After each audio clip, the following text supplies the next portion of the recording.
Hello, friends, and welcome to episode 1105 of the Juicebox Podcast.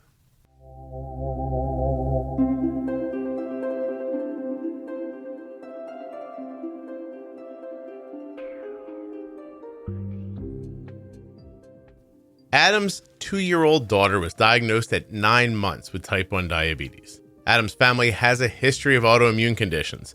Adam has 3 sisters, one with celiac, one with Graves', and the other with Hashimoto's.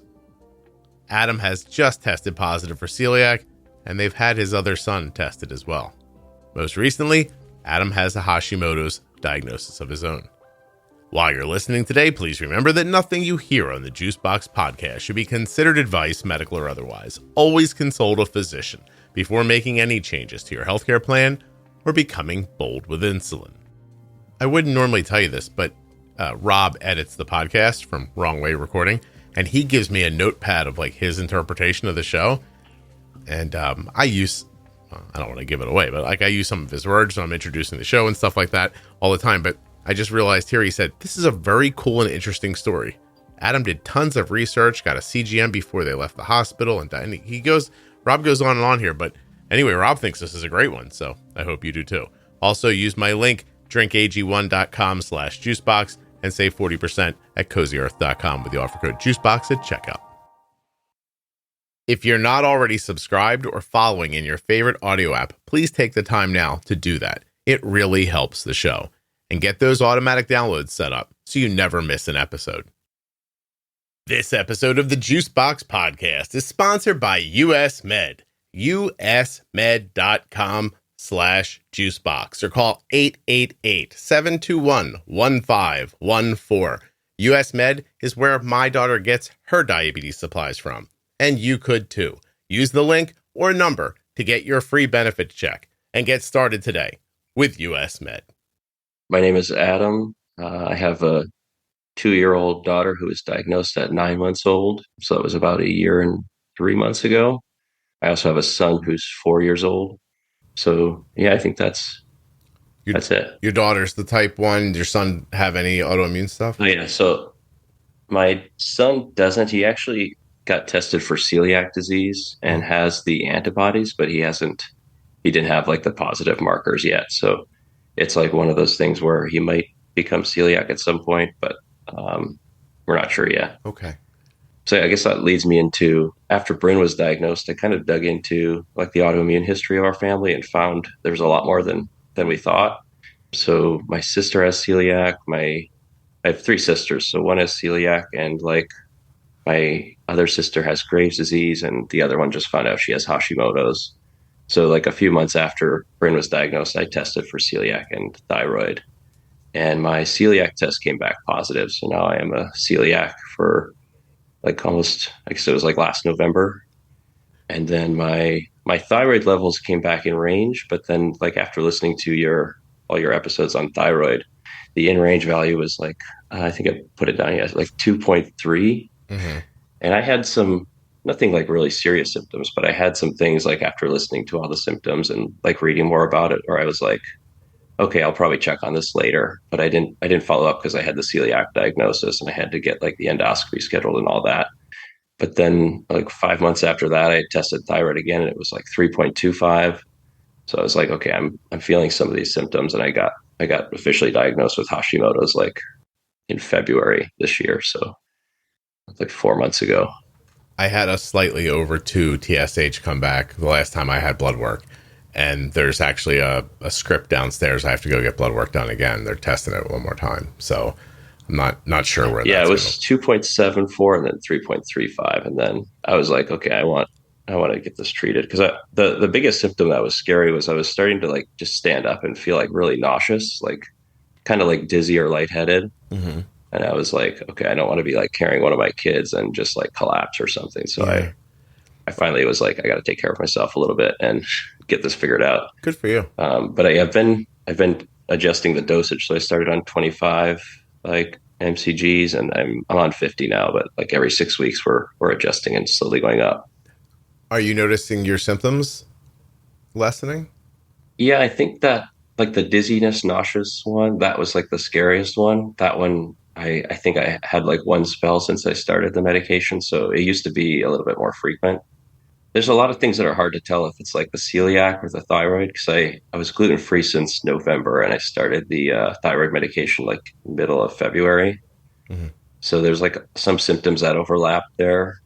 I have like really cold hands and I have like dry hands and I usually got like pretty bad headaches like quite frequently, like maybe like once or twice a month, and those really have subsided. So I don't have a lot of those anymore. Wow. But I wouldn't say I had like serious symptoms for either one.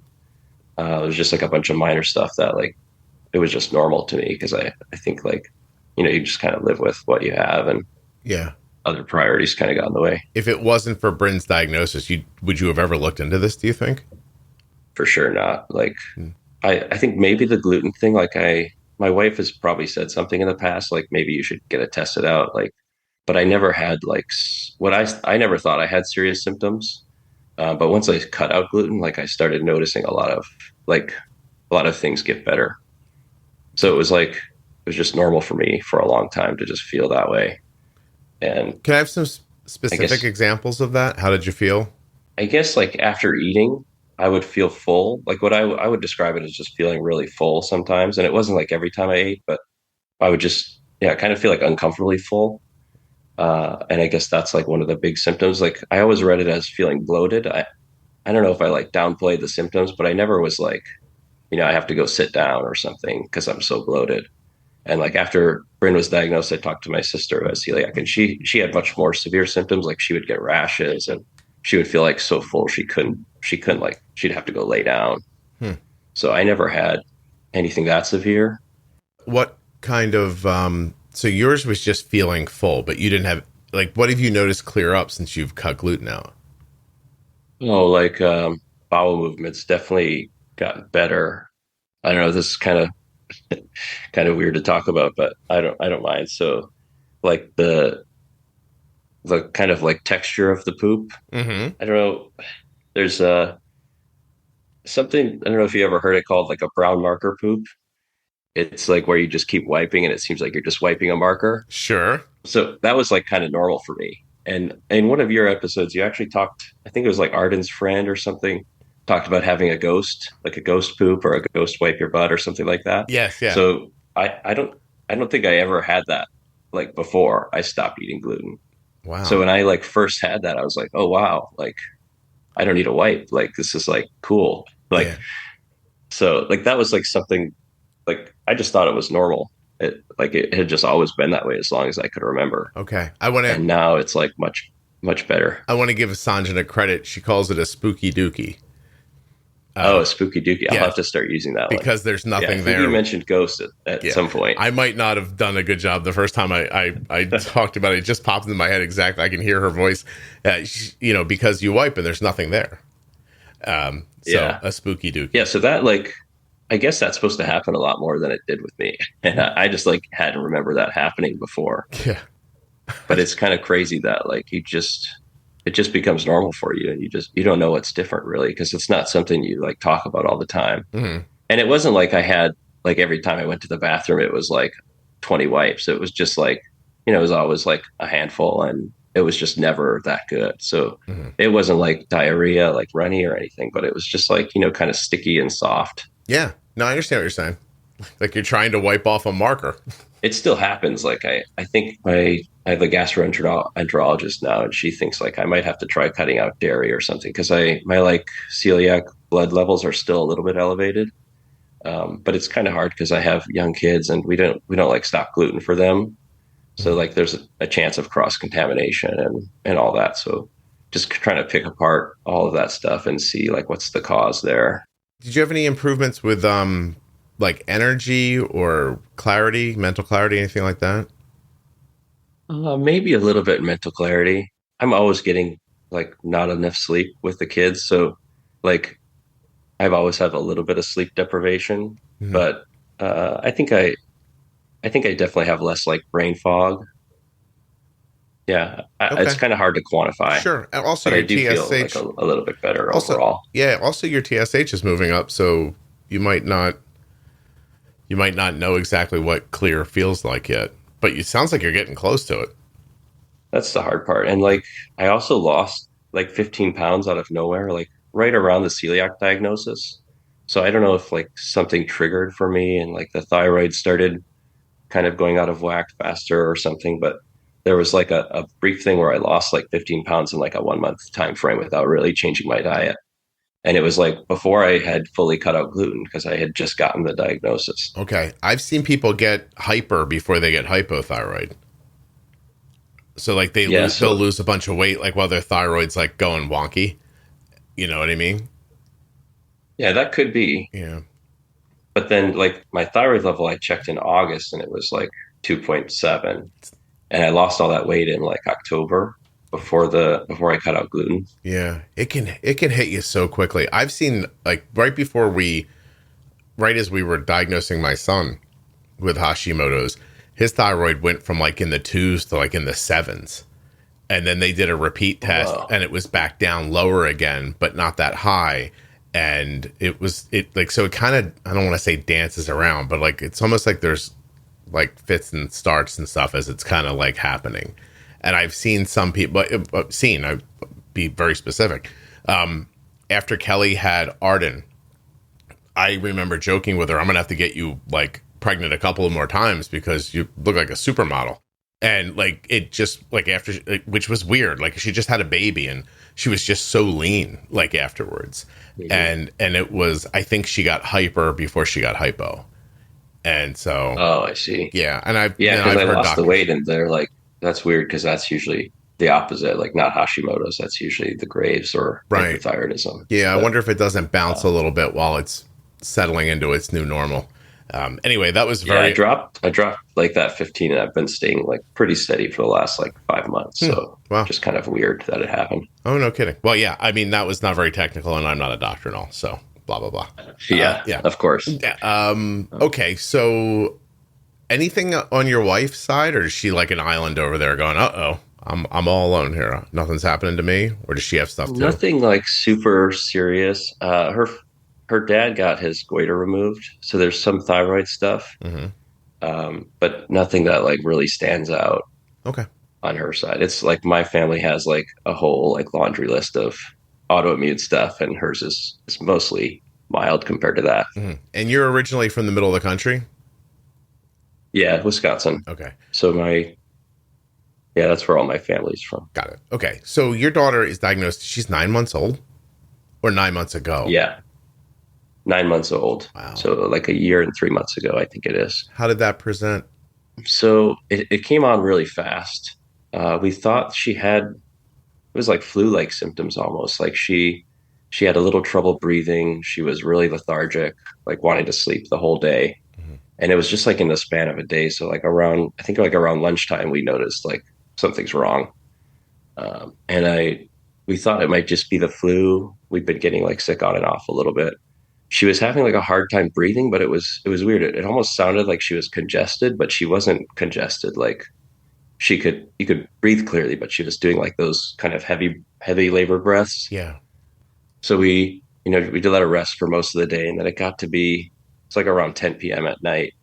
It just got like way worse really fast. So like her breathing was much more labored. You could tell she was like struggling to breathe. Her lips actually started turning pale, and that's when we were like, okay, we gotta go to the emergency room or do something. So we took her, and this was like after we had put my other son to bed, and we don't have like family nearby that can like come and watch the kids. So we had to wake him up, get in the car, take her to the ER, and you can only bring in like one parent. So I stayed in the car with my son, and my wife went in, and I think like pretty quickly they did a blood draw and found the glucose. I think it was 802. Hmm. So she was in DKA. Her veins were like so small and shriveled that it was so hard for them to get the IV in. I remember like it taking a long time while she was in the hospital. But we went to the ER by our house and they diagnosed it and called the children's hospital.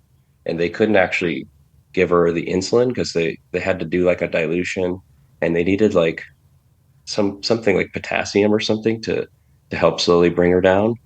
So she had to take an ambulance from that ER to the children's hospital. And then I guess That's most of what happened. She stayed in the ICU for 3 days as they like slowly tried to level her out. And then we spent one day in like the regular endo department, and then she went home after that. Wow, pretty quick. Yeah, So, but it all came on really fast, and yeah. it was not expected at all. Well, when you said she was breathing oddly, so those are those Kussmaul respirations, probably. Yeah. And then I thought, for sure. Like after learning more about it, that's exactly what it was. Yeah, I thought for sure you were going to say she had DKA then when she got there, but they got her out of the hospital pretty quickly. Yeah, I think it was four days total. I mean, we got there like late Sunday night, I believe, and she went home on Friday. 9 months old. What could she have possibly weighed at that point? I don't know, maybe like 18 pounds. Yeah. 20 pounds. Did she lose any weight? But the weird thing is she hadn't gone backwards. Like she had continued growing the whole time. And her A1C at diagnosis was an 8. So Quick I onset. feel like it was a really fast onset. Yeah, fast onset right to DKA, like zoom, like that. Looking back. It was like the day before she was completely normal and fine, like running around or crawling around, I guess. Yeah. She was like a very mobile baby. That's something. Okay, so now, I mean, at that weight, how do they even describe to you what you're supposed to do? So they gave her, she's on diluted insulin, like a U10 mix, so 10% strength. Mm-hmm. And thankfully she got the Dexcom G6 before she left the hospital. But they give you like these conversion charts, which is basically like if her blood sugar is like X amount, then use this. It's like a correction factor, but before they really teach you how to do the math, they give you like a chart that's like if her blood sugar is 200, give her like this amount of insulin. Right. And it's all like using the diluted insulin factor. And then you just she was on Levemir for basal, and the original dose they gave, I think, was too much in the morning and not enough at night. So we had to kind of tweak that over time. Mm-hmm. But yeah, they don't help you a whole lot. They just kind of give you the conversion chart and say like when she eats this much, they just like guessed on her carb ratio in the beginning. Yeah. And we went with that. But at the time she was only eating like 10 carbs a day, maybe. Like she was still breastfeeding. She didn't really get into solid foods that much. So that was like one thing my wife noticed before she was diagnosed. And we talked to like her pediatrician about it. She was never like, my son was super into food. He would eat like crazy amounts by 9 months old. But my daughter was a little bit slower on the solids. But yeah, I think that's kind of what they tell you. Is it feels they give you like the initial doses and you have to adjust it. Yeah, it feels like they're giving you just like the hospital, like what they would do if you were in the hospital. That like, we'll test. For sure. And it was like, right? Don't correct unless she's above like 280 or something. Right. Because her body is so sensitive to insulin. Yeah. And like we quickly realized that was like not good enough and tried to get better. I see. Yeah. I had an experience recently with someone in the hospital who was using insulin. And the idea was if they hit this number, then they get this much insulin. And I saw one time, whatever the number was, if they're 146, then they can have insulin. The test came back 145, like literally. And the nurse was like, she doesn't get any insulin. And I'm like, test again. She'll be higher. And she's like, well, you want her to have insulin? And I was like, I mean, I don't want her blood sugar to be 145 or 146. Yeah. The nurse didn't even understand that. The nurse is like, no, there's a number here. And if you go over that number, then I give you this insulin. And that's it. That was the level of, and it was a great nurse, by the way, who was helping with a lot of other things and really terrific. But when we got to this subject, didn't know what they were talking about. Like beyond the hospital and how the hospital handles it. So it just occurred to me, like they sent you home with their instructions, basically what they would do if your daughter was in the hospital. Yeah. I mean, we had like the diabetic training that they give where you practice doing like a blood figure stick and you give a shot or whatever into an orange or whatever. So we had like the day or two of training, but it was kind of hard because we had my 4-year-old son who was at home and my wife was with my daughter in the hospital. So I was coming back to the hospital like at night after he had gone to bed and we had someone watch him. So I was like going back and forth between the hospital and I was getting like training at different time than my wife was. But we figured out eventually. It's just. Yeah. Well, and it's trial and error, right? There really is no other way to figure it out. Yeah. And we pretty quickly, like the numbers they gave us weren't working and like we were trying to go back and forth with the endo team, but like I was just like, we have to do like less insulin here, more insulin there. And we changed it ourselves like right away. What was the indicator that told you, like you said we knew, but what showed you like this isn't right? Were they numbers? Like how did you know what to shoot for? Yeah, blood sugar numbers. So we would see her, she was still breastfeeding, which hits like pretty hard initially, but also has like fat and protein. So it kept her high. Mm-hmm. And she would breastfeed like throughout the night. So like she was getting milk at night and her blood sugar was like constantly going up. We had our alarm set like really high at that point. I think they were set to like 300, which seems ridiculous now, but with the like diluted insulin, we couldn't correct unless she was above like 280 or something. So we set our alarms there and we're correcting. But we knew like the basal at night, because it's really hard to wake up a baby and give like an injection. We kind of fixed that by just cranking up her basal at night. So her Levemir was given like once in the morning and once at night. Mm-hmm. So her nighttime dosage was like 1.5 units and her daytime was like a half unit. And even the half unit during the day was like a little too much. So I think we were eyeballing like quarter units for a while at the beginning. But overnight, she could handle heavier basal because of the breastfeeding. Yeah, exactly. Wow. And she wasn't eating as much in the day. So it was like her base. And we were, because of the diluted insulin, like we could only dose if she ate like 4 or 5 carbs, like even with diluted. We couldn't dose for like really small meals, and she was only eating like 4 or 5 carbs. So sometimes it'd be like even the smallest dose you could do in a syringe was too much. Mm-hmm. Was she growing well? She definitely started eating better after getting insulin. It took a little while, but she's been like on a good growth curve. Like she's always like, like 75th or 80th percentile. So she's like above average in weight. Nice. Which is like one of the reasons why we didn't kind of suspect something earlier. She's never like slowed down in growth. But that's kind of why we pushed for a pump so fast, is because we couldn't give small enough dosages with a syringe, even with the 10% insulin. Right. And we got the whole story, like you have to be on syringes for 6 months or whatever before you can get the pump. But we really like pushed back, and we're like, I was calling them like almost every day, like telling them like this doesn't work.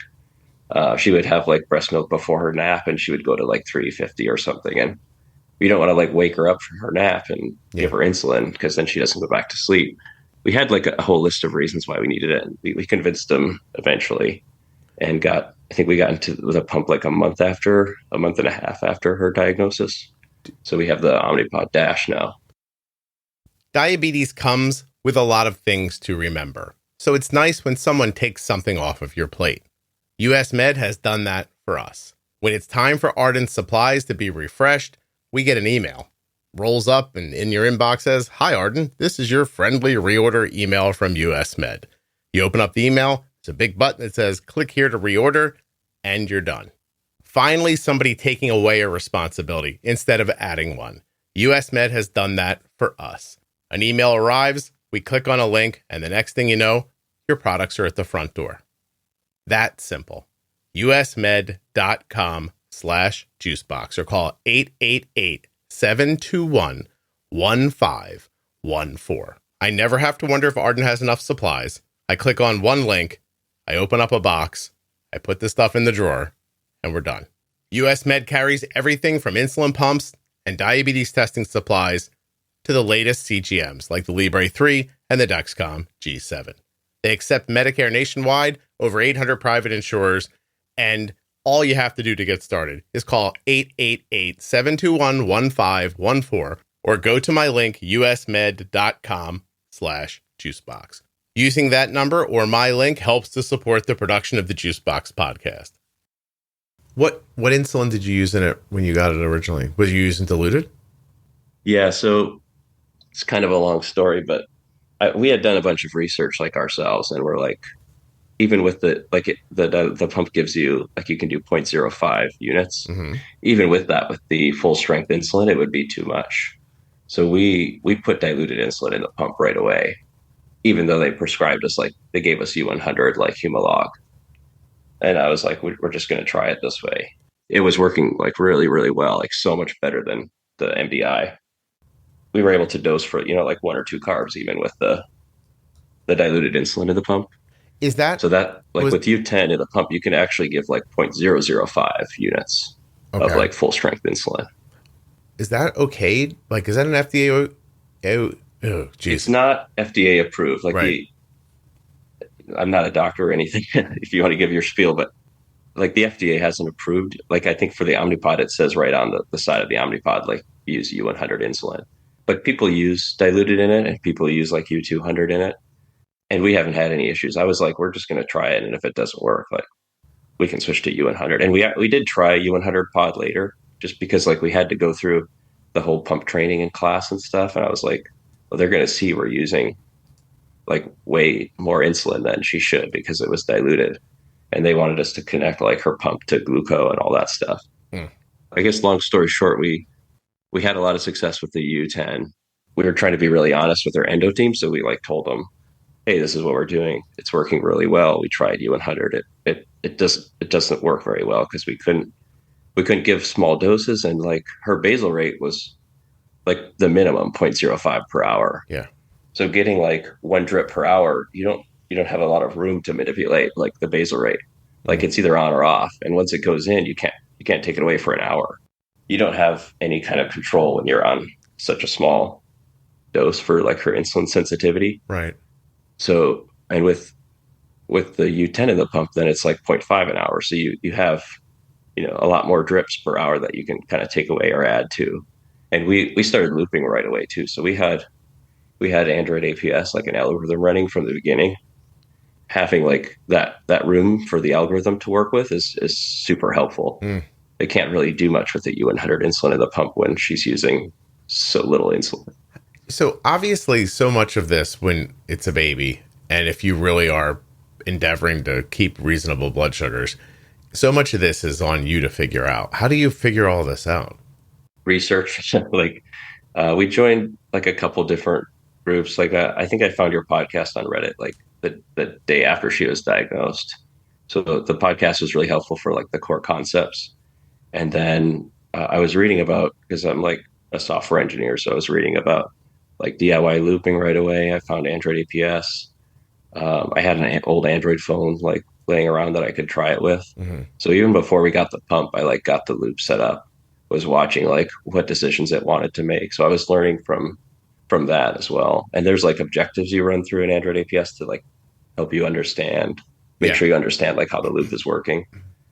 But yeah, it's mostly on yourself. And then when we told them we were using diluted in the pump, like I sent it like a my chart message, and the next day I got a call from her doctor, and she was like, she basically called to yell at us and was like, "You can't put diluted insulin in the pump. Like that's not safe." I had like all this data to prove like how much it was working, and I was talking to her, and she said some ridiculous things. Like she was like, because I was like, when she sleeps, like we can't like her blood sugar is just gonna be at 300 all night because we can't dose her for like small enough corrections. And she said something like, it's fine if she runs at 300 for like 8 to 10 hours as long as it's not like longer than that. And I was like, that's not how like a pancreas works. Like that's not how her blood sugar is supposed to be. And she said something like, there's no like studies showing they'll have long-term complications for riding that high for a short period of time. And she's like, she's probably just honeymooning now, and she stops honeymooning, like the insulin will be fine and you'll be able to use more. Yeah, it was. She actually took away her pump prescription Huh. because she's like, I can't prescribe you the diluted insulin in the pump if you're going to do it that way. What was there, if there was one, what's the rationale from the doctor for just allowing the poor blood sugars? I think it's just to cover themselves, really. Yeah, I think I don't like since it's not FDA approved. I think they just want to cover like themselves for like liability. But she also was against us using Android APS because that wasn't FDA approved. Even though like Hold on, Adam. I don't misunderstand that she doesn't want to write, like it made her nervous to write you for something that you were using off label or something like that. Like, okay. But then why is there not like, well, let's see what else we can do to accomplish the goal? How come it's just like, no, there's a rule, so you don't get that, so just let the kid's blood sugar be 300? Like, you know what I mean? Like, there oh was yeah, no conversation I about, don't understand it. Yeah, and it was like she was like calling to yell at me. Like it wasn't like she wasn't being like cordial and nice about it. She was like trying to scare me and saying like you could kill your daughter kind of talk. Like it was just crazy. So like, I mean, obviously we found a new endo like very quickly after that, but it was a big struggle. Like she was like, I don't think there's any reputable like endocrinologist that would prescribe diluted insulin in a pump. And I was like, I mean, there are, like, we've done the research, we found them. So I had gotten like a list together of like, like the lead endocrinologist at Seattle Children's in LA. There was like a bunch of, I think I sent her a list of like 8 to 10 doctors, and it was like, I talked to all these parents because there's a Facebook group for like young kids with diabetes. Yeah. So I had talked to other parents who were prescribed like diluted insulin in the pump and like asked for their information. Because I was like, she's not going to let us have our pump if I don't like prove that it's okay. Eventually, she's like, I'm not going to be your doctor, and she tried to pass us off to someone else at Seattle Children's. And like after getting bounced around for a while, we eventually found the one we have now, and she's the complete opposite. She's like amazing. She supports us doing Android APS. She lets us do diluted in the pump anytime we need something. She's like I don't understand the loop that much, but she tries and she like gives suggestions. She's just like is like a complete 180 compared to the first doctor that she had.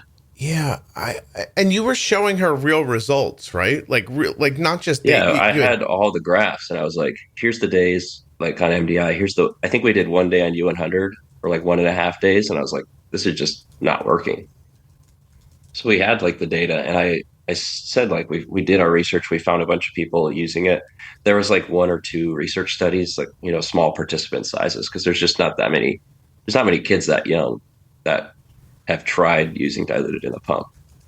So there's like small like sample size, but we tried it and it was working. That's what we cared about. Yeah, I mean, dude, I don't know. Like that's fascinating to me. Really, like, look, we're having success. Like, look what we're doing. We're keeping our blood sugars here. And she goes, no, you can't have any of the things you're doing that with because. And then not only that, if you persist, I can't be your doctor anymore. Yeah, and she actually took away the pump prescription. She's like, I either have to take away your diluted insulin prescription or the pump. How old was this person? person? I was like, well, she young? She was not old. She was an advanced nurse, registered nurse practitioner. So but she was not like an old doctor. She wasn't. I would say she's probably like in her early 40s, maybe. This is me talking, Adam, not you. If that person's listening, shame on you. It's terrible. Yeah. Okay. It was bad. And it was like the way that she treated us was even worse. Like she was not nice at all on the phone. And even like we had back and forth after that. And we had to really fight to like find a doctor. She's like, no one at Seattle Children's is going to let you do diluted insulin in the pump. There's nobody here that does that. Even though it was working. It was working, right? Yeah, it was working. And so she, like after asking around, I guess she, like we convinced her to ask around like all of her colleagues and stuff. And she eventually found someone who's our doctor now who had done at her residency, diluted insulin in the pump. Yeah. I think at like San Diego, USC or something. So she's our doctor now, and she had experience with it. So she was like, yeah, like that's totally fine. Yeah. But in the beginning, she was just like playing hardball and saying like, no, you can't do this. Like, it's not going to work. It's not safe. All those kind of scary thoughts. She found a doctor who's not I'm not supposed I can't say it. I know what you want to say. Do you? Yeah, that's exactly it. Let me just tell you what I was going to say, Adam. We can bleep it out. I was going to say she found a doctor who's not for you to go to. Is that what you were thinking I was going to say? Yeah, exactly. Okay. Yeah. People are terrible. Just try a little bit. You know what I mean? And it was like, it's like a month after our diagnosis. Like we were already high stress, like trying to figure everything out, doing everything ourselves. So like to hear from her doctor, like, you're going to kill your daughter. This isn't safe. It's like, it's hard to hear. And it's like an opposite of the truth. It's a decision that like my wife and I have to make. Like, how can we best care for our daughter? Like, she's the number one priority here. Like, you know what it feels like? It's like, here's not enough information to take care of a 9-month-old with diabetes. Then you go home and you're like, don't worry, we'll figure it out. Then you figure it out and go back to her and go, hey, we figured it out. And she goes, not like that. So you won't tell me how to do it, but you know for sure this isn't right, even though it's working. It's despicable. Really. Like, even when I sent the message, like telling her what we're doing, I was like a little hesitant. I was like, there's a 50-50 chance they take this and they say we have to stop. And I was like, but I also want to like teach them, like, this is how it's working. Like, you can do this with other kids. And like, I wanted to be helpful. So I was honest about it, and then it kind of backfired. But in the end, it worked out. It was just, I guess all I can say is like, if you have a young kid with diabetes, you really have to like advocate and fight for them and like try whatever is working, because it's not okay if your kid's blood sugar is running like 250, 300 all Right. day, And or the opposite. Like we would treat her and she would go low, and it's like it's hard to get a young kid to have sugar at that age. Like yeah, they don't drink juice. You can't give right. them like a gummy bear or something. Like I think we were using like frosting and like rubbing it on our gums at some point. And it's Hmm. like it's hard to do when you have a baby and you're like, here's some frosting and shoving it in their mouth. Like It's also upsetting for her and for you, and nobody cares about your mental health. Like, yeah, that you're by yourself in a dark room at 3 o'clock in the morning rubbing frosting on your kid's gums. Like, like, I don't know, like, be open minded. Like, if you're a physician and you're listening to this, like, if someone comes to you and they're like, this is working, you don't go, no, it's not. And then, yeah, because this is how I do it. And by the way I told you to do it was to leave your baby's blood sugar over 300 for 10 hours. Like, yeah. unreal. It was, and we had told her we were waking up like 3 times a night at least with alarms. Like then waking her up, giving an injection, a correction. Like it was every night. We either my wife or I would wake up, and she would wake up and then not go back to sleep for like a half an hour. Like Hmm. it's hard on the parents Yeah. getting like very bad interrupted sleep, and also the baby. Like Right. it was just not a good time and then we got the pump, and it was like, wow, this is way better. Like we could sleep through the night.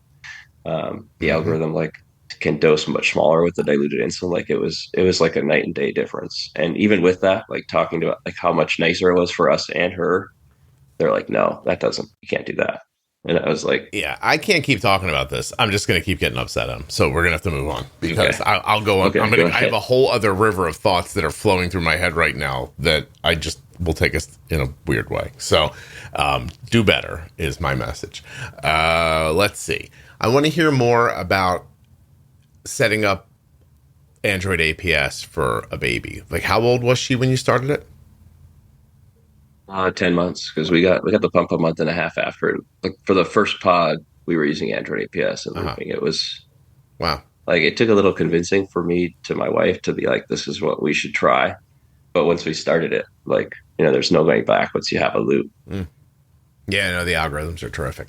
But you have to, it's kind of like, sounds like the iOS app. Like you have to download the code and build the app and get it set up. The Android APS has like these things they call the objectives, Hmm. which is like a set of questions that you have to answer, like multiple choice questions that they kind of show that you prove you understand how the algorithm works. Like you understand what the correction factor is, what the carb ratio is, and all that stuff, Yeah. It's like it's temp basal rate increase, like It's all that stuff. yeah, it's like the Android APS version of me saying nothing you hear on the Juicebox podcast should be considered. It's them going, Yeah. yeah, I got you. It's a good idea. And there's a great community too. Like there's Discord servers with people. There's a Facebook group. There's a lot of resources if you need help and like need help setting it up. Yeah. I haven't found a lot of parents with kids as young as ours. So I was kind of treading water a little bit in the beginning, but I found other, kids that were 2 or 3 and using Android APS, but I didn't find anyone using diluted insulin. But like conceptually, it made so much sense. Like, especially when you understand how the algorithm works. Like if you can manipulate the basal rate, like you need more than one drip per hour, so you can turn it off and turn it on like Hmm. multiple times within that 1 hour. Yeah. No, man, it's very cool you figured that. And good for you for fighting through the blockade and sticking up for your daughter and everything. And how is she doing now? She's doing really good. So I think her last A1C was 5.7. So that was at the 1 year checkup. Yeah. So she went from like 8 at diagnosis. She went up a little bit, and then I think it was 6 at 9 months, and now it's 5.7 after a year. Oh, that's cool. One of the things that really helped, and she's like not on a restricted diet at all. She loves like carb heavy stuff. Like she'll have like 40 carbs of oatmeal for breakfast or like of yogurt.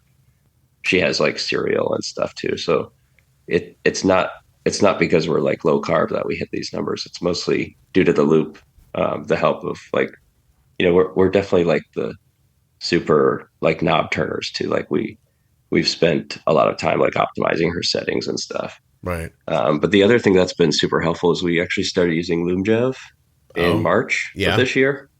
maybe 2 months before her like 1 year checkup. And that insulin is like, when we first tried it, it was like magic. Hmm. Like we read about, some people have the burning or stinging with Fiasp or Lumjev. So we just used it as like MDI for like a meal dose, and still had like the diluted Humalog in her pump. We did that for like a week just to make sure there wasn't like, she wasn't complaining about pain or there wasn't any reactions on like the injection sites. And then I was like, we got to put this in the pump. Like it works so good. Like the insulin hits way harder, faster, and it also has a shorter tail. So like you're not fighting with like having insulin on board and then she gets up and runs around or jumps on a trampoline or whatever. Right. So it's like in and out much faster. Yeah. But I guess that's a whole other story of how we're using Lumjev in the pump, so that it's U100 Lumjev. They don't prescribe like diluted Lumjev. And our diluted is Humalog. So Lumjev is basically just Humalog with the like vasodilator additive in it. Yep. So I've read people mixing like 50-50 Lumjev and Humalog before, just to kind of lessen that stinging sensation in the pod. Hmm. So after reading that and doing some research, I decided to mix the U100 Lumjev with the U10 Humalog.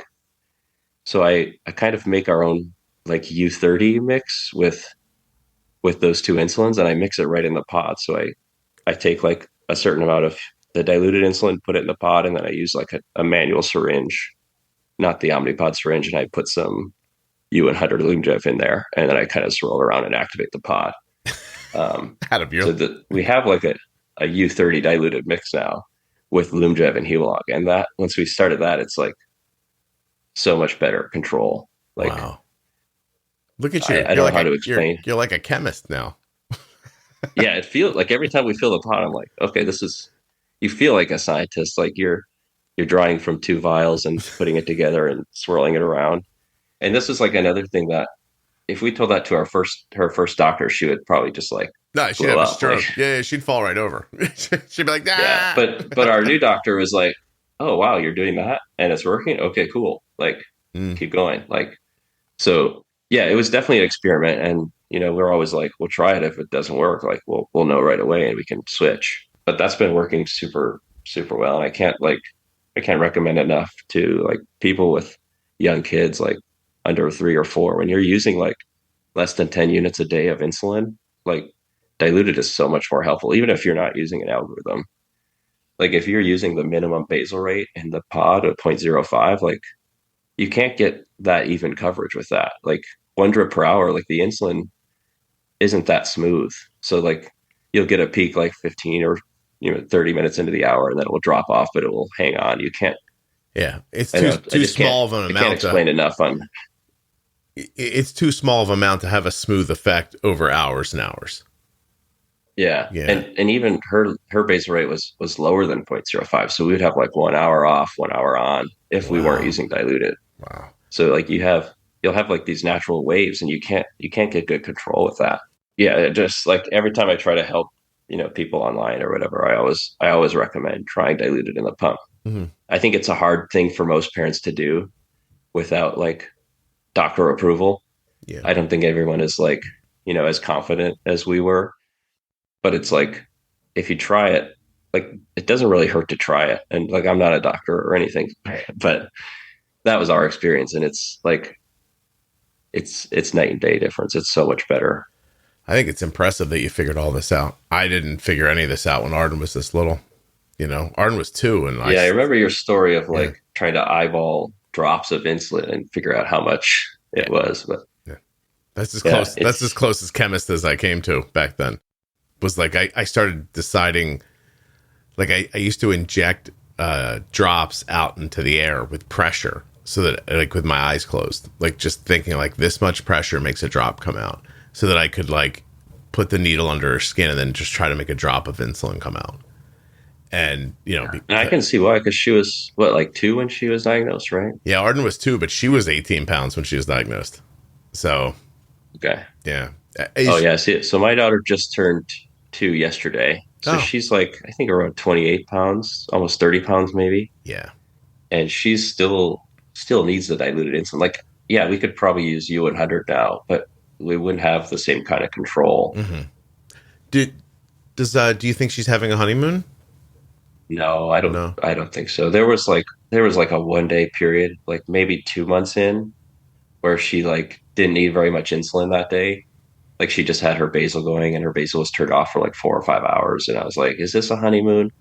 But she was also not eating that much, at that age. So Right.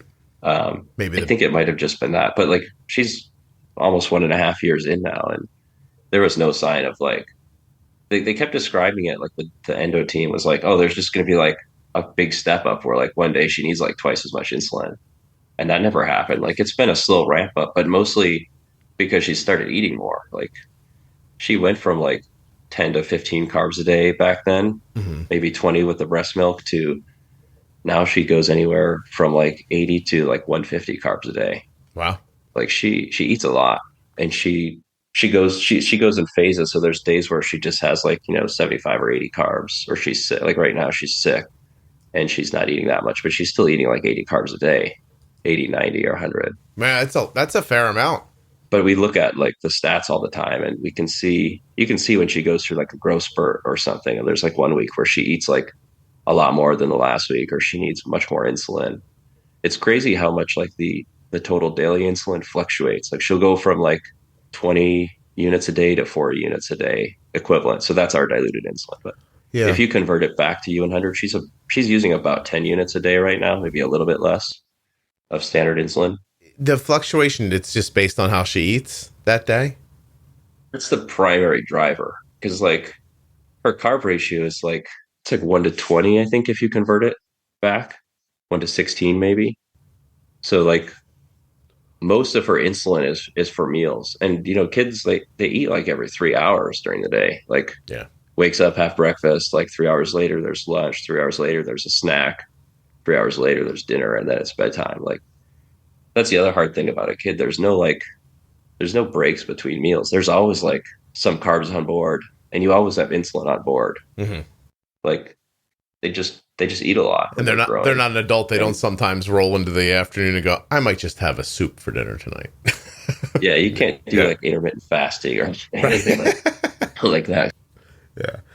Wow, that's interesting. How do you think you and your wife are kind of equally involved in the management, or does it fall one side or the other? I think we're pretty equal. I definitely do the technical side, like building Android APS, setting up Loop.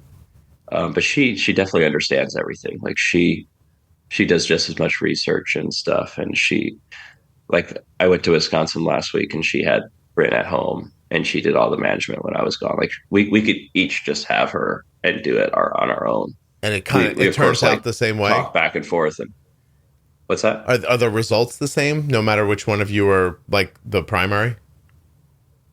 They're pretty close. Yeah. We kind of work as like a checks and balances on each other. Like there's some days where I'm like, I think she needs more insulin right now, and she's like, maybe not. So like we kind of split the difference a lot, and it usually ends up working pretty well. Cool.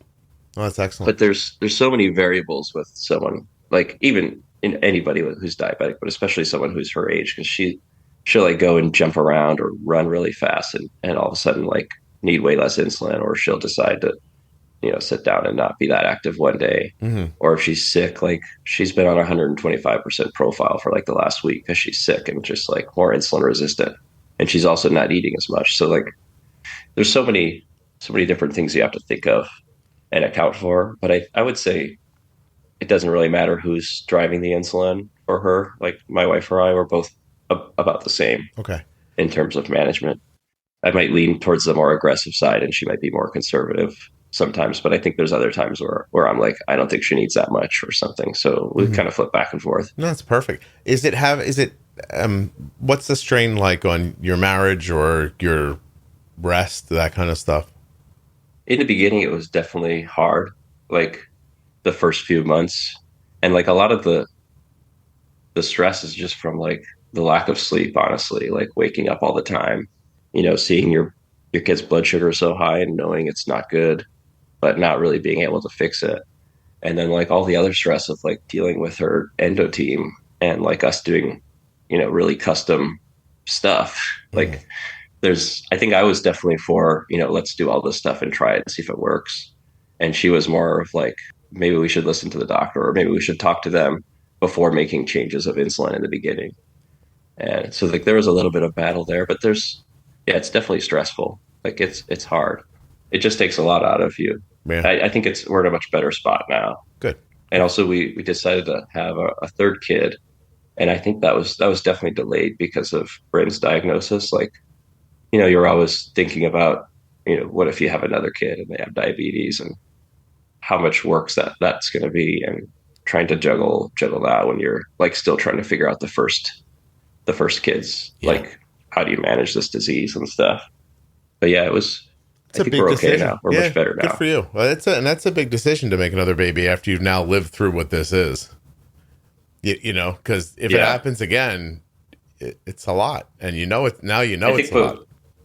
We got to like a point where we were confident and like, okay, we can handle this. And, we didn't want to let diabetes like change our plan. Like we have always planned to have 3 kids and stuff. So on like one side, it's like, you don't want to have something change your plans. But on the other side, it's like, you have to be realistic about, what the future might be. Yeah, no, I agree.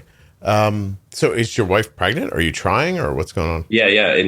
In August, actually, we are expecting baby number 3. Oh, just a couple months. So a couple months, yeah. Good for you. Yeah. Congratulations. That was another thing I wanted to mention is the celiac disease. So after like finding out I was celiac and cutting out gluten, I had done some research because for our second kid, we had like a really hard time getting pregnant. It took like 9 months or so. And, she tried all the things. Like usually you kind of just assume you don't necessarily assume it's like unfair, but a lot of times it falls on the wife, like the female, to figure out, what's wrong, like infertility wise. Mm-hmm. But when I cut out gluten, like this baby was like just right away, one try. Like, so like I learned about the infertility with celiac in men and women. So if like other people are struggling trying to get pregnant and you have like, you're celiac, or maybe you don't even know you're celiac, maybe you could test for that. Like that's just one other thing to try. Right. Because it's really hard when you're trying to have a baby and you can't. Like it's really stressful, like emotionally. But yeah, that was like, I never thought of that until after, kind of retrospectively. Well, let me say, first of all, that's wonderful and terrible. I'm sorry that she got pregnant so quickly and took away all the fun parts. And happy for you that it was easy to get pregnant. So, yeah. And good advice, by the way, to share with people. Although you've been married for a while, I don't know how much of that fun you needed. Well, you've been on quite a little journey in a short amount of time. Yeah, it's been a lot, but we learned a lot. How old are you? And we're still learning. Yeah. I'm 33. Okay, you guys waited a little while to have kids too, right? You were like 27 when maybe you were having your son? Yeah, 27 sounds right. Yeah, that's yeah. Listen, do you think you would have, if you were younger, would you have figured this out?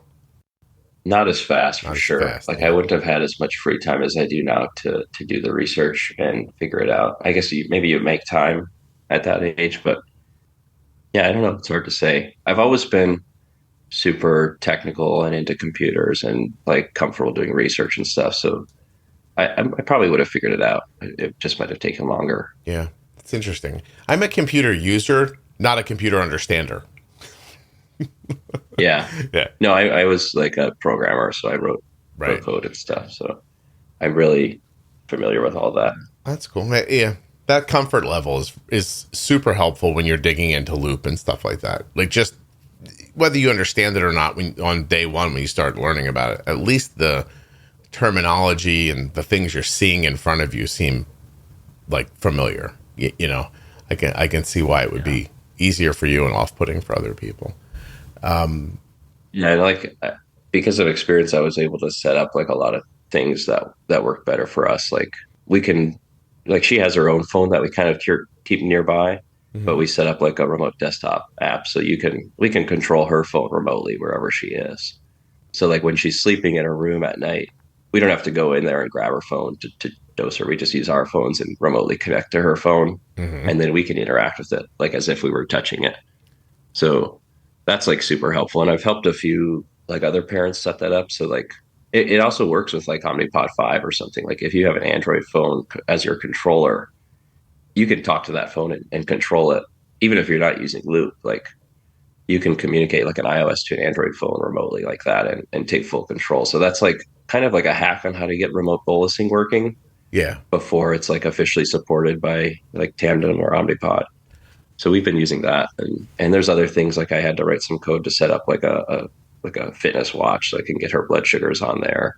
And there's like a great community for all this stuff. So you don't really have to do that much work. You just kind of tweak little things to make them work. The remote desktop is brilliant. I never even considered that, because that's something that anybody can do with their computers and their phones, is run one device from another device, as long as that remote desktop app and the client is one to the other, right? And iOS has something similar, but I don't know if you can do fully unattended access. So there's some hacks you have to do to make it so like the other person on the other side doesn't have to click like, okay, you can touch my screen. Right. So there's a way on Android to do it where it's like fully unattended access. So you don't have to, the other person, like her phone doesn't have to acknowledge that we're connecting. We can just connect and do whatever we want and disconnect. Yeah, that's terrific. That's so smart. Good for you. Yeah. Is that your idea, or did you see somebody online doing it? I don't know for sure. I think it was my idea because I have done that before. Like I had used a lot of different remote desktop clients to control devices before. So I had some experience with it. I don't remember reading about it, but I definitely helped other people set it up. That's something. Oh man, that's one of the more brilliant things I've heard in a while, honestly. Yeah, I mean, Android APS has like, they call them SMS commands, so you can kind of do the same thing, but it's like you have to text like bolus 1.5, and then it will like text you back, and you have to like put in a password or a confirmation code. But it was like really clunky, and you can't see all the insulin on board. You can see like the treatments and stuff, but it was just like, and then we needed to have a text plan on our phone. Right now, we don't need a text plan. We'd connect her phone to Wi-Fi wherever she is, and then we have full access, and we can actually see what we would see if we were holding her phone, which is way nicer than trying to like. Oh no! Yeah, it sounds text command interface. It's amazing. It sounds amazing. It really does. Like, I mean, and so valuable. Just not to get out of bed. You know, because that's all you're going to do is get out of bed, walk into the room, pick up the phone, do the thing. And if you can just see, oh, wow, yeah, I don't know. That you're going to have a bunch of people asking you about that, because that's a great idea. Yeah, there's like, it's not too hard to set up. There's like some hack you have to do to make it fully unattended, so you don't have to like click OK on the other side, but that's about it. Like, it's not too hard to figure out if you search online. Yeah. Is it stable? Is it a thing that stops working periodically, or has it been fairly stable for you? It's been really stable, but I'm always Wi-Fi to Wi-Fi. So, or like my phone might be on mobile data, but hers is always on Wi-Fi. I think if you have like, a kid at school and they're playing recess and they're on like a mobile network, it might be a little slower, like swiping, because you're kind of just like remotely viewing the screen and doing touch interactions on it. So sometimes if you connect, it'll be like a little slow, like you'll swipe and the screen will be like a half second behind, but it's pretty one-to-one most times. Yeah, but I could see it maybe being a little slower if it was a bad network connection. Yeah. Like that's maybe one advantage you would get with just SMS, because you don't really need a strong data connection. And I found my question. Do you have to be on the same network to use it? No, okay. Not at all. So like I was in Wisconsin last week, so I could control her phone remotely to give insulin or do anything really. But you don't have to be on the same network at all. That's awesome. No. All right. Well, that's the best thing I've heard in a while. Thank you. And all the remote desktop clients, like you don't need to pay for them. Like the free versions are sufficient enough for what we use it for. Mm-hmm. Yeah. Oh yeah. So you're not paying like a fee every month or something for it. No, yeah, not at all. How long do you think? Well, I mean, she's so young. You've got years of this coming up. Honestly, do you think this whole like remote thing will help you when she goes off to school? Definitely, yeah. I think that's where it really becomes useful. Now it's mostly like she's napping or she's sleeping at night. It saves us time because like we're always with like either my wife or like one of us are always with her. So it's never like, we don't have like someone here that we can trust her with yet. Like we haven't left her with like a babysitter, or we don't have like, I have two brothers here with us, but they're not like the kind that would babysit like kids overnight or anything. They're not the kind of brothers that would babysit kids overnight. What kind of like brothers they can watch are they? The dogs or whatever. Okay. But they can watch for maybe an hour or two, but Then they lose their interest. yeah, I mean, maybe we're a little bit more protective with our kids than some parents, but it's hard to leave them with, especially like a diabetic child with any caregiver. Yeah. And it's like a 2 year old too, like, or she just turned 2. But yeah, I think when she does go to school, having that control will be super, super helpful for sure. Mm-hmm. Well, good for you. So we're not maligning your brothers. Is that right? No. They don't. They're just, like single bachelors. That's what I was getting at. They don't have their own kids. Yeah. Right. No, one of them has a dog, and even that's like a lot of work. You're afraid for the dog. Yeah, for sure. There's no way that dog's eating every day. Yeah, probably not. No. I get that. I mean, I understand being protective as well. And I mean, it's a lot. Yeah. She's still very little. There's, a lot. Like you said, she could get up and run around a little bit and change her whole situation. And then, and even like with all the experience we have, there's still days where like she goes into a double down at like 100 or 80, and it's like, okay, that didn't hit. Or she'll start eating and then just decide she wants to run around and play instead. Like, you're not dealing with an adult. Like, there's so many different factors you have to think about. Yeah. And it's hard to explain all of these steps to somebody on like how to care for your child. Right.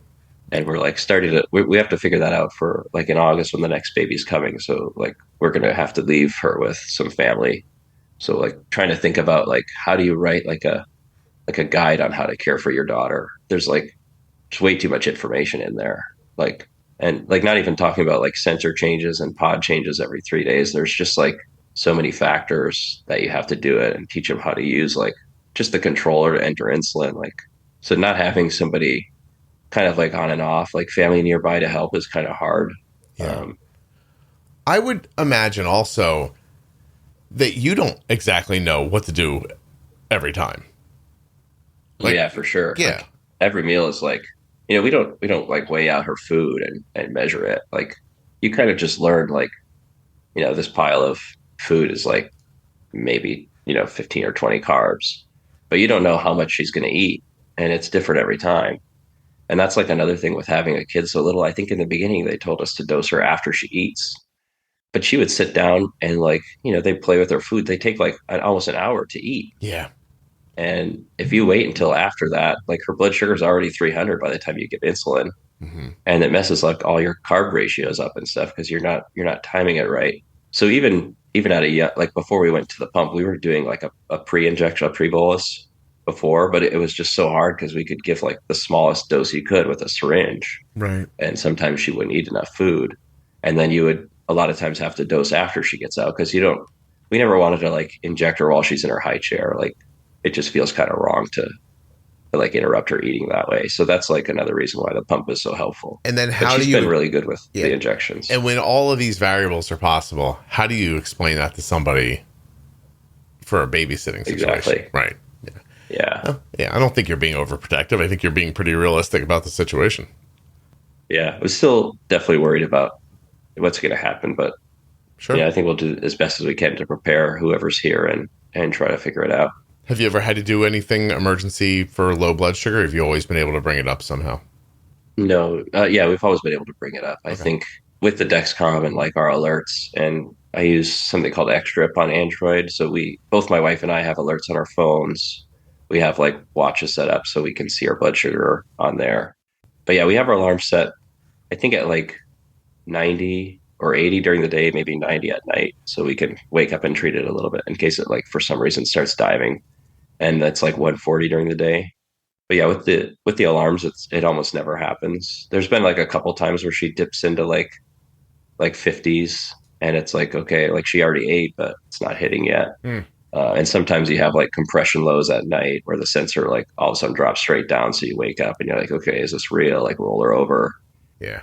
But yeah, we've never had to use anything other than she really likes fruit snacks right now. So that's her like choice of treat right now for when she's going low. But it doesn't happen too often. Maybe like once a week or every other week. And some, you'll have bad weeks where you need fruit snacks a couple nights in that week or whatever. But yeah, we always know she'll have a fruit snack. She'll never like say no to that. So What that's the go-to right now. And of course, her brother always wants a fruit snack when she gets a fruit snack. So that's always fun. what's her level of understanding about her life, do you think? I would say she understands it pretty well. She actually does her own finger pokes or blood sugar checks or whatever you want to call it. Like she's in a phase right now where she wants to do everything herself. Hmm. At her 1 year checkup, like you have to give like a finger prick to do your A1C check. So the nurse, whoever was in there, was like really surprised that Bryn, like, we gave her like the meter case. She unzipped it. She took out the meter. She needs help like opening the strips container, but she'll take the strip and put it in and give herself like a finger poke on her finger. And the nurse, like, they were like, that's so crazy. Like, she was like 1.5 years old or whatever, 1 year or 9 months Yeah. old. Oh, But yeah, it kind of is frustrating sometimes because like if you need to check her fast, like she's dropping or something, or the sensor's wonky on the first day, she like insists on doing it all by herself. And sometimes she'll take her time. So it's it can be like, a little frustrating. You're like, come on, let's do it already. Let's go, like pick a finger. And she does her toes a lot too. When she was really little, we just did like pricks on the toes because the fingers are so tiny. yeah. But I think she understands. She knows like which one her CGM is. She calls it Dexcom, and she can like point to it. She knows which one her pod is. She like wants to rip off. Like when it's time to change, she'll rip off the pod. She can't really reach the Dexcom. It's on the back of. We use like upper butt for Dexcom, but we Mhm. do pods on like her stomach or her arms or her thighs. So She's she's really good into about it. it. Yeah, she's really good I at don't it. know if she doesn't really understand what it's like not to have diabetes because she's had it forever in her life. Right. But I would say she's for the most part comfortable with doing all this stuff. She's like more recently she's been not liking the injection. Like when the pod clicks in, she's been like, trying to avoid that Hmm. part, but she lets us stick it on. And sometimes she'll want to put it on herself, but with the adhesive, like it always gets messed up if you don't, put it on there nice and flat. So that's like frustrating for her. I think that she needs help, us to help her. What about her brother? But there's like a What's her brother's like understanding of what's happening? I mean, we try to talk to him and explain to him all the time. Like, I think it's hard for a sibling like that because like every meal we're like, my wife and I are talking like, oh, how many carbs, how much insulin, like what did she eat? Like if we weren't watching, one of us has to ask like, how much did she actually eat?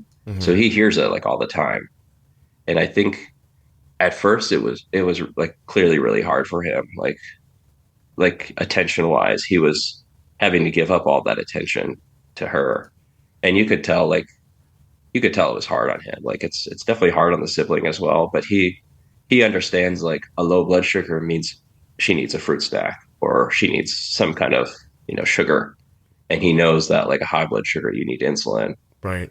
He wouldn't know like obviously like how much or whatever, but he's always excited when we check her blood sugar because he usually knows that means she might need a fruit snack. So he's like he knows how to read the like he can read numbers already, so he'll read like the number and he knows like if it's a certain number that she needs a fruit snack or whatever. But he also doesn't know like how much insulin is on board and that stuff. So sometimes he'll see it's like 80 and he's like, oh, fruit snack. And we're like, no, like she's good. She has like no insulin on board or whatever.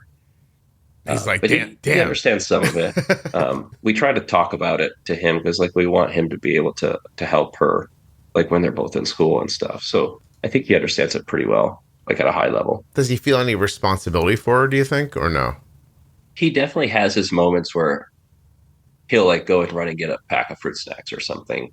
Like he'll help, or he'll run and get like the meter, or like you need a Kleenex or a tissue to stop the bleeding, and he'll help out with stuff like that. Hmm. I don't know if he fully understands like how to care for her, like Yeah. that he should help care for her, but you could tell he has like that in his heart, like he wants her to not be hurt, and he can see like if she's struggling with an injection or something, like he'll go and like rub her back or like hold her hand, and Hmm. it's really sweet how he tries to help out. Oh, that's amazing. Oh, that's really terrific. Do you have any advice for people who have little kids with diabetes? Like anything that really sticks out in your head that wouldn't be something that the rest of us would even know? I think I probably covered Covered most it of it. all? I would say like getting the pump as soon as you can. Definitely like a CGM, like that's number one. But a pump is so important because like if you think about how many times the pod is giving insulin in a day, like you don't want to have to do that many injections. for a young kid. She's always had the Omnipod, so I can't speak to like tubeless versus not. But the tubeless pump is amazing. Like even on her tiny body, it doesn't seem like that big and clunky. Like her shirt can go over it and stuff. But yeah, get a pump and get a CGM. And I can't recommend diluted insulin enough. I know that's kind of like it's going to be a little bit harder for some parents to do. And a lot of places won't give you diluted insulin. Like our hospital will, like none of the pharmacies around here will actually dilute it. They insist on doing it like in the inpatient pharmacy in the hospital.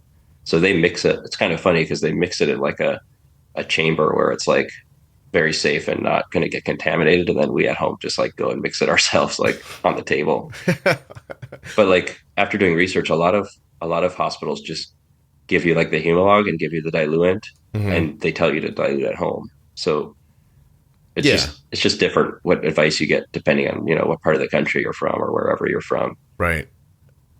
So a lot of people are comfortable diluting at home, and sometimes like they say, oh, you can only get it from this hospital, and it kind of sucks if you're like a 45-minute drive away. Sure. How long do you think she'll use diluted insulin? I would say like a few years at least, like just because of the additional control you get. Like a lot of times you'll hear endocrinologists won't give you a pump until they're using like, a certain amount, like 10 units a day or 15 units a day, or Omnipod 5. I don't know what number they suggest, but it's mostly because if you're under a certain amount, like the algorithm's not going to be that efficient. Like it can't take away and add basal very much if you're already on the minimum basal or close to it. So now she's on about 10 units a day. Even if she was on like 30 units a day or something, I feel like using some form of diluted is always going to help. I think we'll probably slowly ramp up. Like right now we're around a U30, like 30% strength. I think we'll probably settle on like a U50. It seems like that's what for the kids that do diluted, that they usually end up on like U20 to U50 until like 5 or 6 years old even. Wow. So when I just feel like we should go over this once because we talked about it so much. You're diluting the insulin. What do they dilute it with? So we obviously had Humalog and Lumjev, so I can speak to that. I think Fiasp has their own diluent. But basically there's a diluent that like Lilly has for the Humalog insulin. It's like some probably saline mixture. I don't actually know what it is, but they call it like Humalog diluent. So you can actually, for the people that dilute at home, they get a prescription for that diluent and a prescription for the Humalog, and they mix it themselves. So they're basically just watering down the insulin to a certain ratio so that it's like 10% strength. Or a lot of people do like 25 U25. That would be 25% strength. But for us, to create our mixture, like you have to do some math because I don't have diluent, and like we've asked for the prescription, but our endo is like on maternity leave for a while, so we haven't gotten the diluent. So we're just kind of using what we have right now. Right. So I use a U10 mixture, which is basically like, that diluted insulin from the U100 Humalog and the diluent. And then I mix that with the U100 Lumjev to make like a U30. So I did some math to figure out like U100 is basically like how much insulin per milliliter. So I think U100 is like 100 units of insulin per like 10 milliliters or something like that.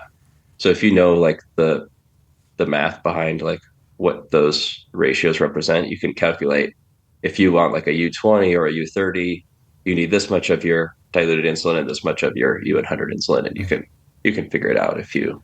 So I mean, you might need to be a little more like math savvy to do it, but it's not super complicated. So when you do like, let's pick one, U100.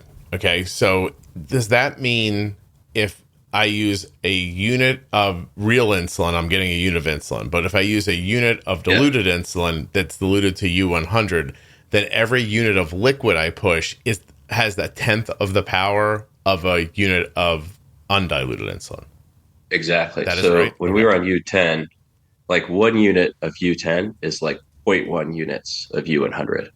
So U10 is like the easiest diluted because you can just move the decimal over 1, right? Because it's just 10%. Yeah. So like 5 units of U10 insulin would be like 0.5, like a half unit of U100. And the value there is that the pump can do full units pretty well of liquid.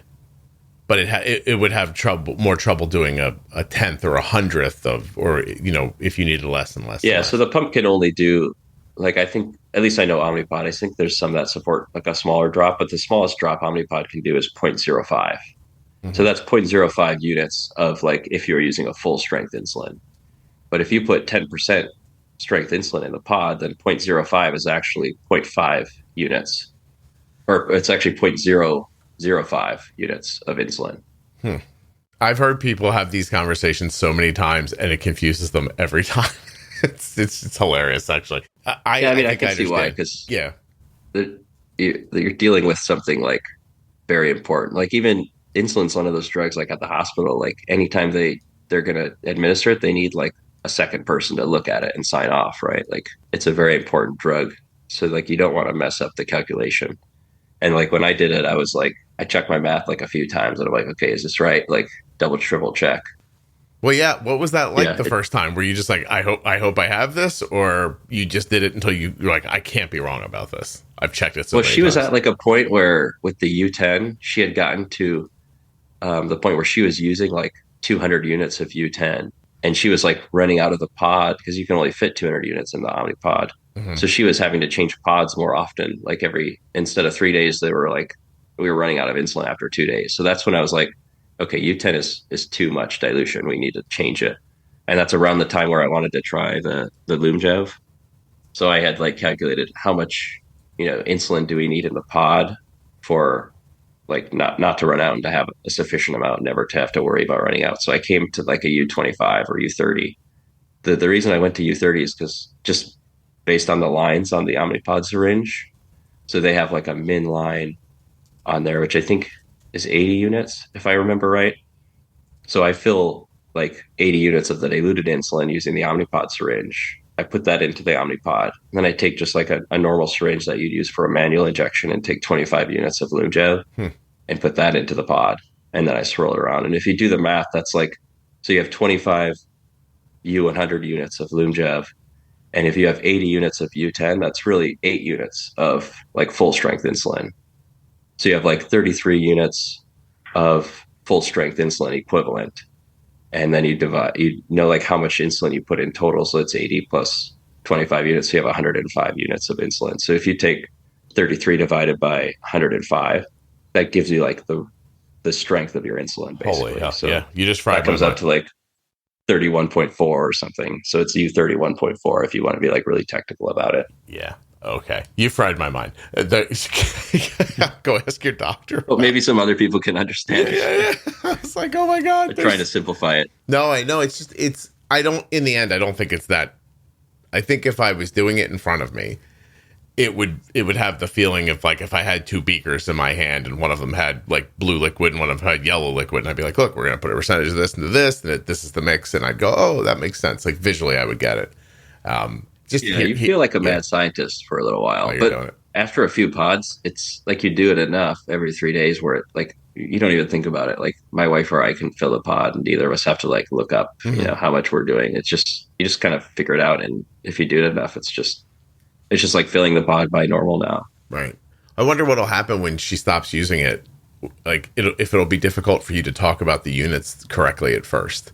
I guess it won't matter, right? Because you don't think about it that way. It is a little hard now, but when we have her checkup, so she goes every 3 months. And every time I have to like sit down and convert to the U100 units, because our endo's like, if you tell me it in like U10 or U30, like I'll just be really confused. So we convert everything to U100, like her carb ratio or sensitivity factor and everything. To explain it. So we talk about it in full units to her. And I think this diluted stuff would also be really hard if you have other caregivers to try to explain to them, because the part that's tricky is if the pod fails, we usually use Lumjev now because we have it, but we can't just use the same units, right? Like 1 unit of Lumjev is like way more than 1 unit if we plug it into our controller. That's like 3 units of the diluted or whatever. Yeah. Wow. Yeah, so good for you. As long as you're aware of all the ratios and stuff, it's not too bad. But if you have like someone else taking care of your kid during the day, like a school nurse or something, it would probably be really confusing for them. Fry their mind. Yeah, because your kid will sound like they're using just an odd amount of insulin for their size, right? Yeah. So if I look at like her loop app, she's using like 20 or 30 units a day, but really that's only like 9 or 10, like U100 units. Yeah. That would throw someone off. If you handed them like a 2-year-old, and they're like, here, she uses 50 units a day. They'd be like, what? Wait, stop. What? Yeah. And for a while, she was like on the U10, she was using like 200 units a day. And that was like another thing we hit was like the volume of liquid going into her was so high. Like she was up to like, I don't know, 25 or 30 units for like a pre bolus. Mm-hmm. And it would just take, it takes like a few minutes or whatever for that to actually get in. And I think her sites were just getting like over flooded. Like her body's so small, you can't shove like too much insulin in the same site.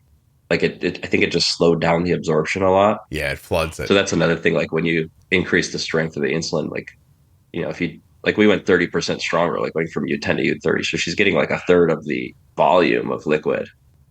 Yeah. So that's like another thing to keep in mind is if like you'll know pretty quickly if you're diluting too much because you'll run out of like the pod will run out of insulin. But you might want to switch even sooner if you're like using like huge boluses. Like now her pre-bolus is like 5 to maybe 9 units at the most or 8 units at the most. Huh. Do you see tunneling where the liquid goes in and actually comes back out near the cannula? We definitely did more with when she was getting way more insulin. And for a while, when we first switched to Lyumjev, that's one of the things that people complain about with Fiasp or Lyumjev is like they have tunneling or occlusions. Mm-hmm. And it's always kind of hard to trust what you read online because you don't know if like, is it really tunneling or an occlusion, or did like they miss on a bolus and they can't figure it out or whatever. So you kind of have to take it for a grain of salt. But when we switched to Lyumjev, we did for a while have pods that would seem like you could tell if the site's going bad, and it would go bad after like 2 days or 2.5 days instead of the full 3 days. Mm-hmm. But that was also happening with the U100 or the U10 when we were using like way too much insulin per pod.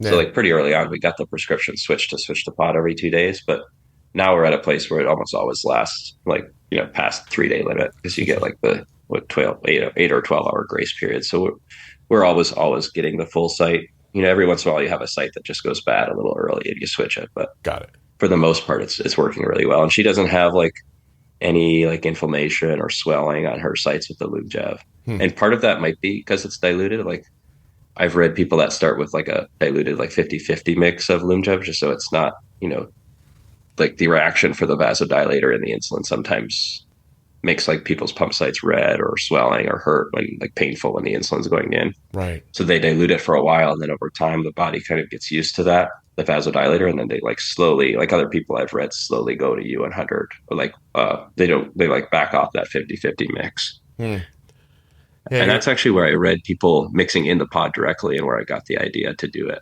Because most people that use diluted insulin, like they buy like sterile vials and they'll dilute like a huge batch, and then they'll just use that one sterile vial, and that's always like the insulin that they pass around to like when they go to school and stuff. So it's always the same. Yeah. Now you're making me think about it again because Fiasp definitely worked better for Arden in our like limited testing, but it just stung, and so she didn't want to use it anymore. But I did a couple of times mix it with an insulin that I knew didn't burn, and she couldn't tell the difference then.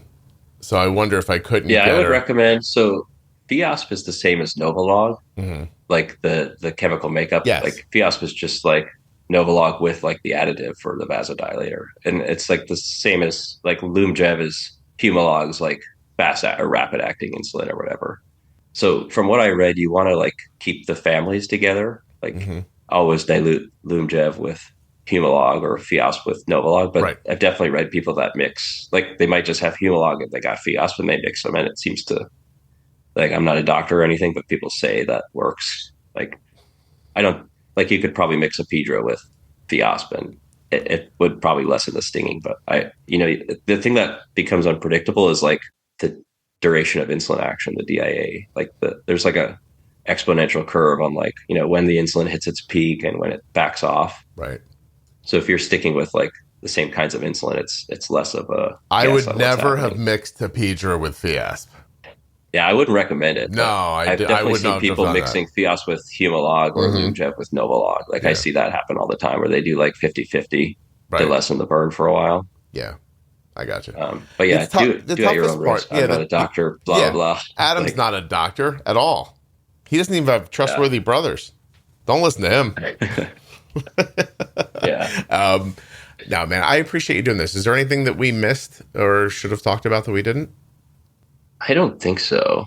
Cool. We talked about like Hashimoto's and celiac and all that fun stuff. All that fun stuff. I think that's all. I mean, I wanted to thank you for the podcast and like even not just for my daughter's like care and diabetes, but even for me, like figuring out the celiac and the thyroid. I don't know if I would have gotten that as fast if I didn't hear so many people talk about it and you explain it in like your podcast episodes. And like, even when I got my TSH back, I think my doctor had like a quote that was something like, your thyroid labs look perfect or look good overall. Mm-hmm.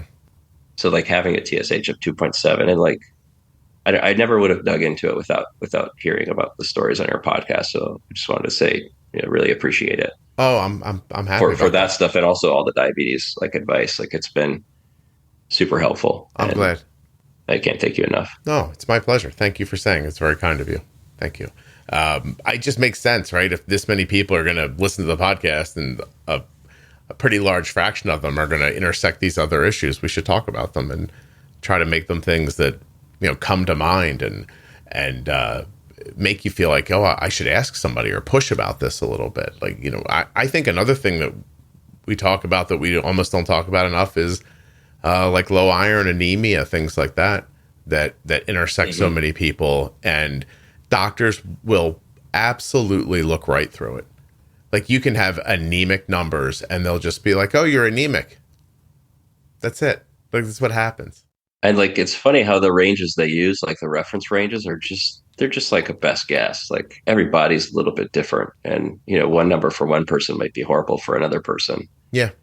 And no, it's stunning to me. Yeah. Like it's stunning to me to see somebody that like anemic and the doctor's just like, well, you're anemic. You should take a supplement. Like, yeah, that'll help in 20 years. Thanks. Yeah. Big help. I'm dying now. Yeah, it's crazy. Yeah. And I definitely like with the experience, I definitely like second guess a lot of like opinions from doctors, or like, you spend a lot more time doing your own research on the side. Like you take what they tell you and then add your own stuff. And also I learned like, it's really important to advocate for, what you want for yourself or your kids or whatever.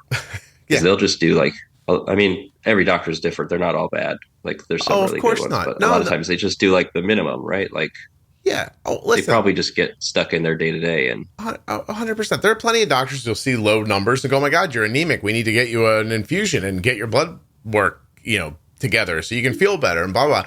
But just the amount of times that it's ignored, or even in other like medical situations where you're having other problems, like, well, you're anemic too. We'll talk about that later. Like, what do you mean you'll talk about that later? Like, stop that too. Like, it's pretty simple to give someone an iron infusion.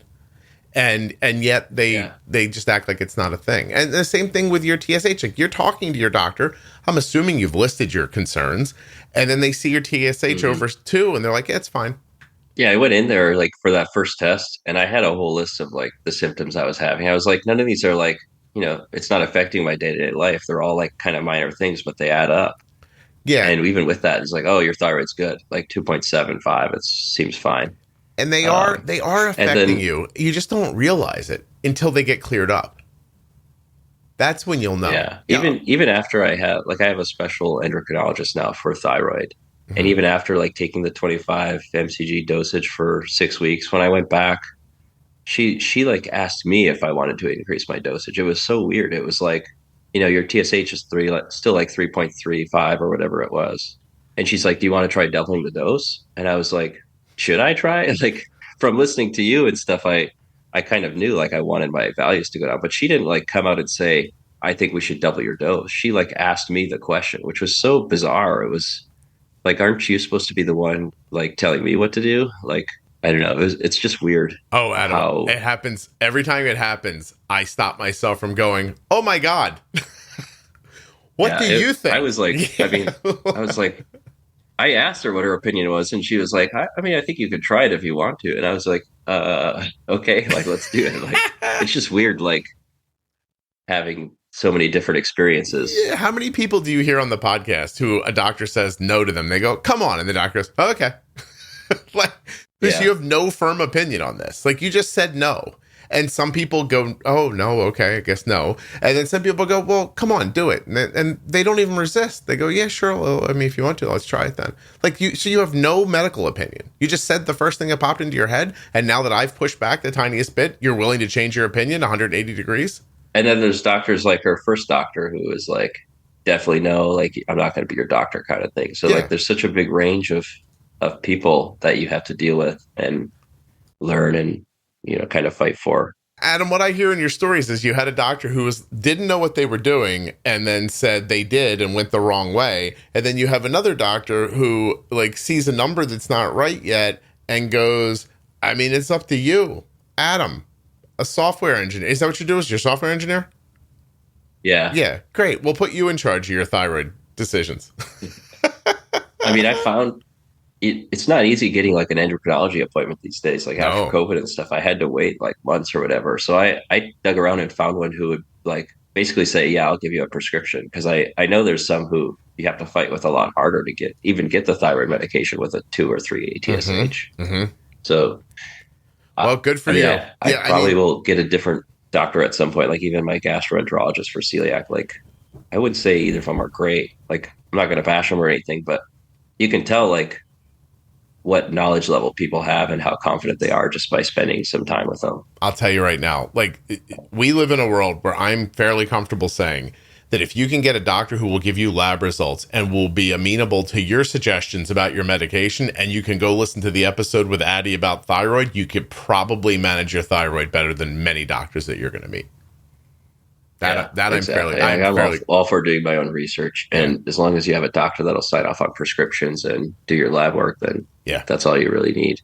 It's a bizarre statement, but mostly true. Yeah.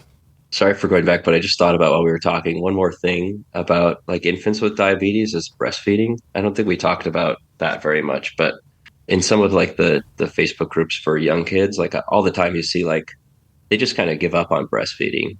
Like if you have like an 8-month-old or 9 months or 10 months or whatever, because it is really hard.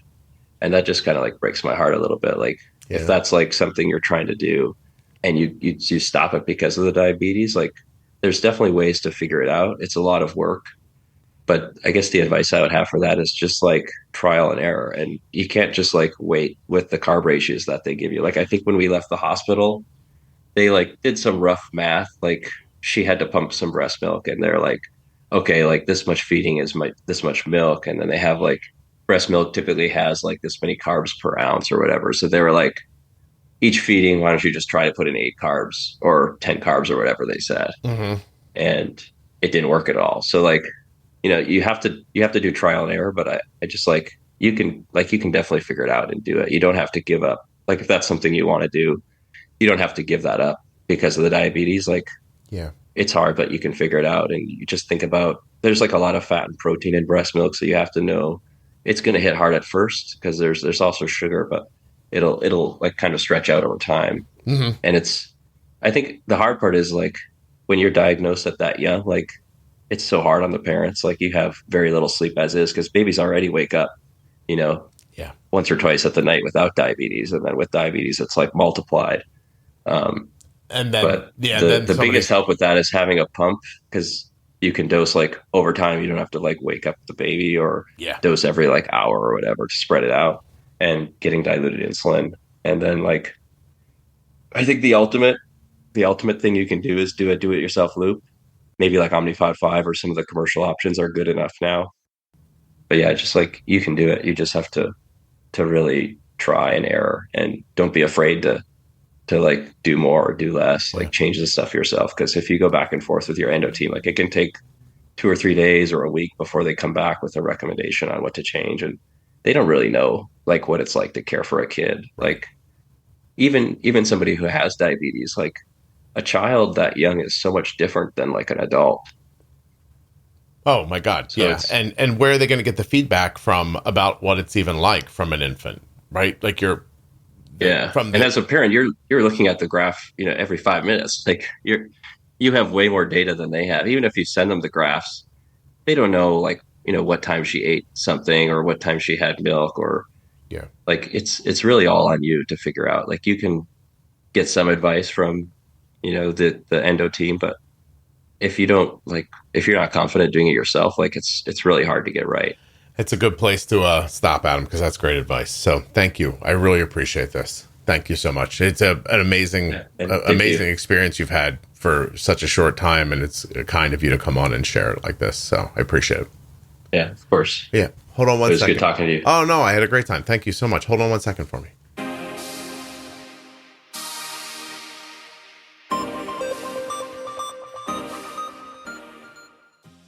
Arden has been getting her diabetes supplies from US Med for 3 years. You can as well. usmed.com/juicebox or call 888-721-1514. My thanks to US Med for sponsoring this episode and for being longtime sponsors of the Juicebox Podcast. There are links in the show notes and links at juiceboxpodcast.com to US Med and all of the sponsors. I'd like to thank Adam for coming on the show today and sharing this story. And I want to thank you for listening. If you're enjoying the podcast, please leave a 5-star rating and a thoughtful review in the podcast app that you're listening in right now.